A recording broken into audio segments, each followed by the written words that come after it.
Today on San Diego Living, a national chicken champion from right here in San Diego. She'll share the recipe that won her $10,000. That's nothing to cluck at, is it? All right, was the dinner you made last night worth 10 grand? The recipe we're sharing next scored a San Diego woman that much serious cash. Steal the secrets of a chicken champion. We're back right after this. Well, our next guest has not even graduated yet from the San Diego Culinary Institute, and already she is a hugely successful chef. In fact, she's won $10,000 for one of her creations already. Meet Alex Boswell.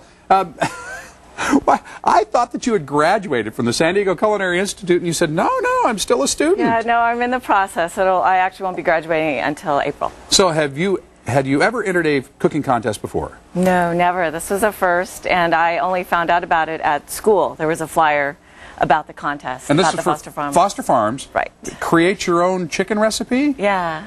And you did? And I did. And you won $10,000? Yeah. Now, how hard was the competition? I mean, did you have to prepare this several times under the gun, under, live fire in front of the judges, or how did it work? That was the final. The initial process, we entered a recipe online at the Foster Farms website, and then that was all I thought of it. And then one day I got a call from Foster Farms, and then I got an email from Foster Farms, and then I got a FedEx package that said I was one of the recipes chosen. So I guess I had over 2,000 entries. Holy smokes. Yeah, and so they picked 5 finalists from each state, and then they had chefs prepare those 5 dishes, and then the top 2 went to the finals in Napa. So mine was one of the two. One of the chosen. top 2, and you came through in a pinch in the finals for 10 grand. Yeah. And a year's worth of chicken, I might add. Yeah. How much is a year's worth of chicken, according to Foster Farms? It is, It's a lot. 104 vouchers. So you could essentially get $20 a week. Worth of chicken. So and you're using it half of it up tonight for a special event? Yes. Okay. Yeah. Well, good. Show us the recipe here and tell us how you managed to create this. Well, the Foster Farms was looking for recipes that would incorporate fresh and natural ingredients. And I kind of had a hard time figuring out what to do. And then I kind of had the idea of spinach. And then one day... Ooh, cook the onions. Yeah. Yum. Great place to start. So a little oil, a little onions. Right. So then one day I had the idea to stuff the chicken, and that was how I got my fresh ingredients into the chicken. And then after that, the flavors of spanakopita came to mind, so I used a lot of dill. And then I played around with the ratios to get the dill to work. You need a lot more. So how many times did you have to try this out until you got it just the way you wanted it? I did it about 6 times before I came up with something that I thought would work. That's not so bad. Who were the guinea pigs, though? Pretty much myself. My husband's a vegetarian, so it was all by trial and error. That adds to the challenge, doesn't it? Yeah. So he was really excited about that year's worth of free chicken, wasn't he? My friends are. So okay. I've been making lots of chicken, actually since the contest. Okay, so onions, oil. Yeah, so just a heated pan, I add a tablespoon of olive oil, half a finely diced chopped onion, and then I take a bag of spinach. This is a 10-ounce bag, but if you don't buy it in the pre-measured bag, it's about 4 packed cups of spinach. Okay, now spinach really cooks down, doesn't it? Right. So it shrinks down quite a bit, and this takes a while, or just a couple of minutes, but you just want to cook it until it's wilted. Okay. So once the spinach is wilted, I transfer it over to a mixing bowl here.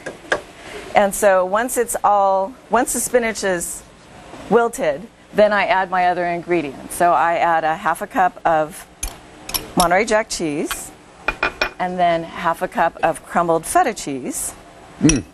And then this is really starting to sound cheesy and rich and wonderful. And then this is a 1/4 cup of fresh chopped dill. And I know it seems like a lot of dill, but it really does. Through my trial and error, without the dill is what gives the big flavor burst. And so without the dill, it's kind of boring. So and you really chop all need these the dill. ingredients fresh yourself. Right. Okay. And so I found the dill, it's about 2 packages of the dill that you get from the grocery store once you chop it up to make a 1/4 cup, or it's a bunch about this size. So then once we have the filling mixed, then I'll just come over here, and the key to filling the chicken breast is to slit the chicken. Okay. And so what I do is I want to slit the chicken So I'm not cutting all the way through, but I'm forming a pocket. Okay, so don't slice this into 2 pieces, but Right. you want to open it up like like pita bread. Yeah, so Okay. you just want Little pocket in there. a chicken pocket that you can stuff.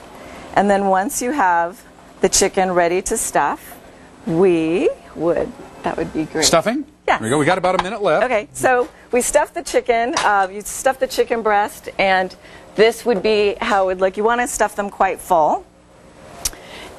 And then I take my stuffed chicken breast. Here, I can do this. And then we dunk it in the egg. Oh my gosh, on top of everything else, we're going to put a nice coating on this. Yes, and then we dip it in the panko so that you have a nice crispy crust. And then this is a baking sheet prepared with olive oil spray. And then you would do this for all of your chicken breasts. And then right before you pop it in the oven, you just give it a good coating of olive oil spray. And then we just take this over Lovely. to the oven. And you've already got the finished ones in the oven. With the magic of television, Well, good for you. we have some all done. Alex, that's fantastic. Now, are you sharing your recipe with people, or is that a it's secret on, now no, with Foster Farms? It's on the Foster Farms website. You can find out about my recipe, all the other finalists' recipes, as well as information about the contest for next year. So people can start working on the recipes to win the $10,000 for next year's contest. Congratulations Thank you once so again. much. That was absolutely wonderful. Okay, great. And, come back and see us anytime. I will. Thank you so much. All right, for more, you go to san-diego6.com, and you can get more information right there. All right, up next, meet the San Diego woman out to change the world. Women, actually. They have the scoop on a party where you can mingle with power players. And don't forget your business cards. San Diego Living coming right back.